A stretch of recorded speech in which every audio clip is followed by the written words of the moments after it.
ऐसा ना हो कि हम भूल जाए जब हमारे 500 से ज्यादा जवान शहीद हुए थे पाकिस्तान से हुई वॉर में जिसका नाम था कारगिल। इसलिए आज हम बात करेंगे इस वॉर के बारे में कि कैसे पाकिस्तानी घुसपैठ इंडियन टेरिटरी में घुस जाते हैं और काफी पॉइंट्स पर कब्जा कर लेते हैं। ये 5, 10 या 15 लोग नहीं थे, बल्कि ये कई सारे लोग थे। ये लोग कोई नहीं बल्कि पाकिस्तानी आर्मी थी। फिर कैसे हमारे सैनिक इन्हें हमारे देश से निकालते हैं, और साथ ही हम आपको बता दें कि ये वॉर 26 जुलाई 23 साल पहले लद्दाख के कारगिल में 8 दिनों से ज्यादा समय तक चला था। आप जरूर सोच रहे होंगे कि पाकिस्तान ने ऐसा क्यों किया। एक्चुअली इनका गोल था कि लद्दाख और कश्मीर के लिंक को कट करे ताकि कश्मीर डिस्प्यूट पर इंडिया से फोर्सफुली नेगोशिएट करे और फिर इंडिया को सेटलमेंट पर उतार सके।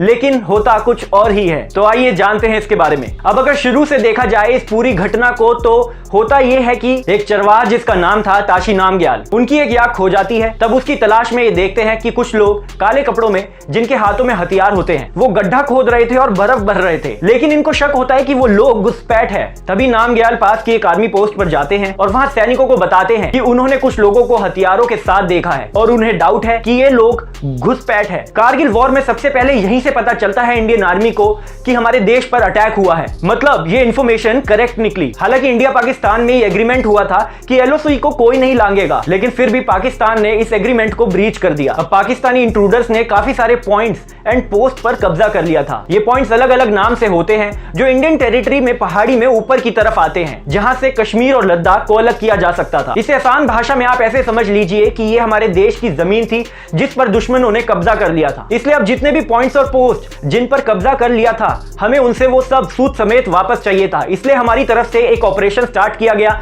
जिसका नाम था ऑपरेशन विजय।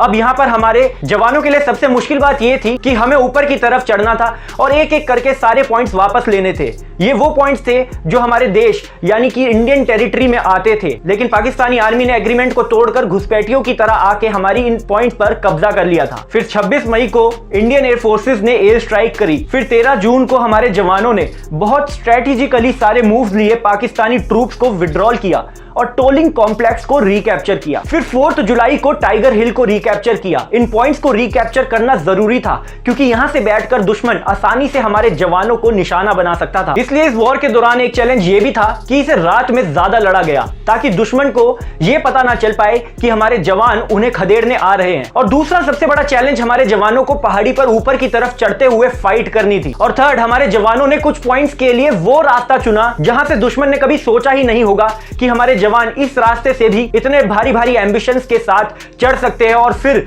युद्ध भी कर सकते हैं और उन्हें हरा सकते हैं। यहां हर एक जवान में एक परफेक्ट स्ट्रेंथ, स्टेमिना के साथ साथ एक माइंडसेट भी चाहिए था जो उन्हें यह बताए कि मैं इसे कर सकता हूं, क्योंकि भारी भारी हथियारों के साथ पहाड़ चढ़ना और फिर ऊपर जाकर लड़ना कोई आम बात नहीं होती है। फिर 5 जुलाई को पॉइंट 4875 को भी रिकैप्चर किया हमारे जवानों ने।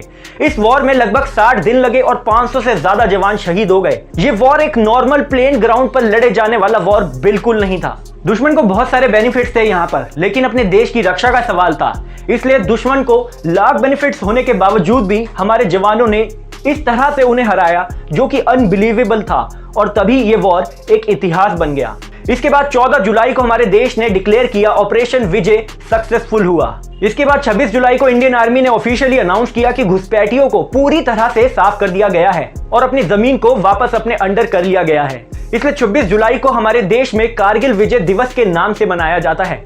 इसके बाद परमवीर चक्र से सम्मानित किया जाता है कैप्टन विक्रम बत्रा और लेफ्टिनेंट मनोज कुमार पांडे को, जो शहीद हो गए अपने देश की सेवा में अपने और जवानों के साथ। साथ ही हम आपको बता दें कि वो 2 सर्वाइवल नाम जिन्हें परमवीर चक्र से सम्मानित किया गया, उनके नाम है राइफलमैन संजय कुमार और ग्रेनेडियर योगेंद्र सिंह यादव। तो कुछ इस तरह से कारगिल वॉर हुआ जो कि इतिहास बन चुका है आज। अगर आपको वीडियो इन्फॉर्मेटिव लगा तो प्लीज वीडियो को लाइक, शेयर और चैनल को सब्सक्राइब करना मत भूलना। मिलते हैं अगली वीडियो में। जय हिंद।